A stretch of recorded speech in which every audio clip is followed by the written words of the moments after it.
दोस्तों, मेरा नाम है राज और मैं लाया हूँ यूपीपी में सिलेक्शन दिलाने वाले एंशियंट हिस्ट्री के 5th वीडियो, ठीक है, जिसमें मैं आपको मोस्ट रिपीटेड क्वेश्चंस पढ़ाऊंगा। इससे पहले अभी तक जिसने भी प्रीवियस वीडियोस नहीं देखी वो जाके देख लो गाइस, क्योंकि बहुत इंपॉर्टेंट क्वेश्चंस हैं वो। तो चलो ज़्यादा टाइम वेस्ट ना करते हुए अपने वीडियो के क्वेश्चन 1 के साथ शुरू करते हैं।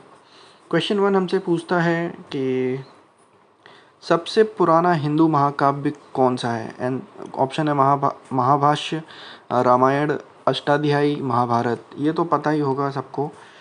आंसर एक्सप्लेनेशन देख लेते हैं। ऑप्शन बी, रामायण तथा महाभारत दोनों ही 400 ईसा पूर्व में क्रमशः वाल्मीकि और वेदव्यास द्वारा रचित ग्रंथ हैं, परंतु कालक्रम में रामायण का काल महाभारत से पहले आता है।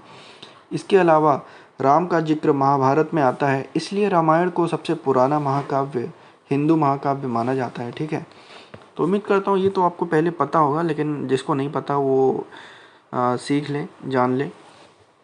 तो चलते हैं 42 क्वेश्चन की तरफ। और इससे पहले देखो यार, सब्सक्राइब भी कर देना, अभी तक सब्सक्राइब नहीं किया है आपने तो। भारत में मूर्ति पूजा प्रारंभ होने के लगभग कब से संकेत हैं? आर्यों के काल से, वैदिक काल से, मौर्यों के काल से, कुषाणों के काल से। ठीक है, बढ़ते हैं आंसर एक्सप्लेनेशन की तरफ। हमारा आंसर एक्सप्लेनेशन है, ओ माय गॉड, हमारा आंसर एक्सप्लेनेशन है ऑप्शन ए। भारत में मूर्ति पूजा का प्रारंभ आर्यों के काल से माना जाता है। उत्तर वैदिक काल के आते आते यज्ञ पूजा तथा अन्य धार्मिक कर्मकांड हो गए। ठीक है, ऑप्शन ए, आर्यों के काल से मूर्ति पूजा प्रारंभ होने लगे। ठीक है, चलते हैं क्वेश्चन नंबर 3 की तरफ। क्वेश्चन नंबर 3 हमसे पूछता है, निम्न में से उपनिषद किसकी व्याख्या करता है? उपनिषद किसकी व्याख्या करता है? ठीक है, ऑप्शन ए, आर्यों के दर्शन और सिद्धांतों की, आर्यों के कानून व्यवस्था की, आर्यों की राजनीतिक व्यवस्था की, उपयुक्त में से कोई नहीं। ऑप्शन देख लेते हैं आंसर। हमारा आंसर है ऑप्शन नंबर ए, आर्यों के दर्शन और सिद्धांतों की। क्या उपनिषद भारत के अनेक दार्शनिकों, ऋषि मुनि के अनेक वर्षों के गंभीर चिंतन मनन का परिमाण है। उपनिषद को वेदांत भी कहा जाता है, जिसकी संख्या कितनी है? 108 है। यह मुख्यतः ज्ञान मार्गी रचनाएं हैं जो आर्यों के दर्शन और उनके सिद्धांतों का वर्णन करती हैं। ठीक है, बढ़ते हैं क्वेश्चन नंबर 44 की तरफ। हमारा क्वेश्चन नंबर 44 पूछता है, कौन सी सामाजिक प्रथा केवल ऋग्वैदिक काल की प्रतीक है, सिंबल है, मतलब बाल विवाह प्रथा, पर्दा प्रथा, सती प्रथा की दहेज प्रथा? ठीक है गाइस, आंसर देख लेते हैं। इसका आंसर ऑप्शन नंबर डी, दहेज प्रथा। निम्न में दहेज प्रथा, ठीक है, निम्न में दहेज तथा ऋग्वैदिक काल का निम्न में दहेज प्रथा ऋग्वैदिक काल की प्रतीक है। इस काल में विवाह के समय लड़की पक्ष द्वारा लड़के पक्ष को उपहार स्वरूप कुछ वस्तुएं दी जाती थीं, जो कालांतर में दहेज के नाम से जानी जाती हैं। देखो, जब शादी होता था तो दहेज नहीं दिया जाता था, गिफ्ट दिया जाता था। ठीक है गाइस, आज उस गिफ्ट को दहेज के रूप में बदल दिया गया है हमारे समाज द्वारा।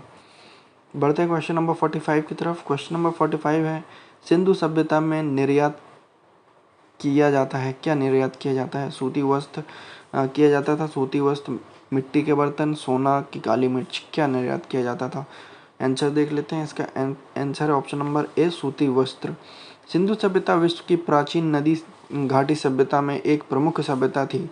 इस सभ्यता में निर्यात की जाने वाली वस्तुओं में सूती वस्त्र, हाथी के दांत से बनी हुई वस्तुएं, इनके वो मनके और इत्यादि आते थे। ठीक है, बढ़ते हैं नेक्स्ट क्वेश्चन। हमारा नेक्स्ट क्वेश्चन है, सर्वप्रथम चांदी के सिक्के किसने चलाए? ठीक है गाइस, तो देखो, अभी तक आपने फिर सब्सक्राइब नहीं किया है तो सब्सक्राइब कर लेना, बहुत इंपॉर्टेंट है। ठीक है, नहीं किया तो कर लो यार। देखो, सर्वप्रथम चांदी के सिक्के किसने चलाए? ऑप्शन बी, चंद्रगुप्त द्वितीय, जिन्हें विक्रमादित्य नाम की उपाधि मिली थी। चांदी का सिक्का सर्वप्रथम चंद्रगुप्त द्वितीय ने चलाया था। इन सिक्कों पर गरुड़ अंकित था। ठीक है, इंपॉर्टेंट है, इंपॉर्टेंट मार्क कर लेना है इसको। इनके द्वारा चलाए गए स्वर्ण सिक्के दिनार तौल में 121 ग्रेन से 132 ग्रेन तक थे। ठीक है गाइस, तो बढ़ते हैं नेक्स्ट क्वेश्चन की तरफ। हमारा नेक्स्ट क्वेश्चन है गुप्त काल में बौद्ध धर्म की चित्रकारी का सबसे अच्छा नमूना कहाँ से मिलता है? ऑप्शन देख लेते हैं। अजंता चित्रकारी, सांची स्तूप, एलोरा चित्रकारी की उपयुक्त सभी। आंसर एक्सप्लेनेशन है ऑप्शन नंबर ए, अजंता चित्रकारी।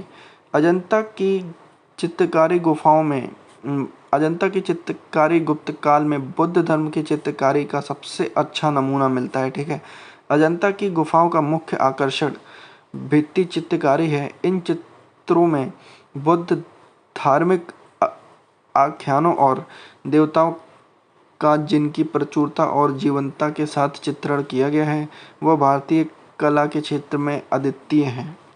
ठीक है, उम्मीद करता हूँ समझ में आया होगा। क्वेश्चन नंबर 48 है, पूर्व वैदिक काल में समाज के विभाजन का आधार क्या था? धर्म, धन, जन्म की पेशा। तो ये तो मुझे लगता है आप लोग बता सकते हो, फिर भी देख लेते हैं इसका आंसर एक्सप्लेनेशन। आंसर है ऑप्शन नंबर डी, पेशा। पहले जन्म पे नहीं आधारित था, पहले आप काम क्या करते थे इस पे आधारित था समाज विभाजन। ठीक है, पूर्व वैदिक काल में समाज के विभाजन का मुख्य आधार पेशा कर्म था, लेकिन उत्तर वैदिक काल में समाज की विभाजन कर्म पर आधारित ना होकर जन्म पर आधारित हो गया।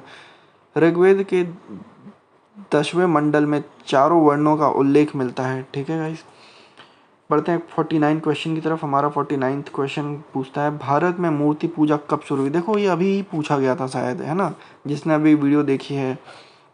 अगर आप अभी तक बने हो तो आप बता सकते हो। आर्यों के काल से पूर्व ही, पहले ही, मतलब मौर्य काल से कि गुप्त काल से कि इनमें से कोई नहीं? आंसर एक्सप्लेनेशन देख लेते हैं। इसका आंसर है ऑप्शन नंबर ए, भारत में मूर्ति पूजा का प्रचलन पूर्व आर्य काल मतलब वैदिक काल से ही रहा है। भगवान कृष्ण के काल में नाग, यक्ष, इंद्र आदि की पूजा की जाती थी। वैदिक काल के पतन और अनीश्वरवादी धर्म के उत्थान के बाद मूर्ति पूजा का प्रचलन बढ़ गया। ठीक है गाइस, बढ़ते हैं नेक्स्ट क्वेश्चन की तरफ। हमारा नेक्स्ट क्वेश्चन है, सिंधु घाटी सभ्यता में समाज की प्रकृति क्या थी? ग्रामीण, नगरीय, अर्धनगरीय की? ऑप्शन फोर कबायली। देखो ये एक इम्पॉर्टेंट क्वेश्चन है क्योंकि लगता आसान है लेकिन है इम्पॉर्टेंट, तो इसका भी आंसर देख लो। ऑप्शन बी, नगरीय। सिंधु घाटी सभ्यता की समाज की प्रकृति, सिंधु घाटी एक नगरीय सभ्यता थी। अब तक भारतीय उपमहाद्वीप में इस सभ्यता के लगभग 1000 स्थानों का पता चला है, जिसमें कुछ ही परिपक्व अवस्था में प्राप्त हुए हैं। इन स्थानों में प्रमुख 6 नगर हैं। 1000 में से सिर्फ 6, सोचो। हड़प्पा, मोहनजोदड़ो, चन्होदड़ो, लोथल, कालीबंगा, हिसार तथा बनावली। सिर्फ ये 1000 में से सिर्फ 6, मतलब ये इम्पोर्टेंट है गाइस, इनको इम्पोर्टेंट मार्क कर लेना क्योंकि इनसे क्वेश्चन आते ही आते हैं एग्ज़ाम में। ओके, तो ये थी अपनी लास्ट क्वेश्चन की वीडियो। अब मतलब इस वीडियो का लास्ट क्वेश्चन। ठीक है गाइस, मिलते हैं नेक्स्ट वीडियो में जिसमें मैं 10 क्वेश्चन और करवाऊंगा। शायद वो लास्ट वीडियो होगी एंशिएंट हिस्ट्री की।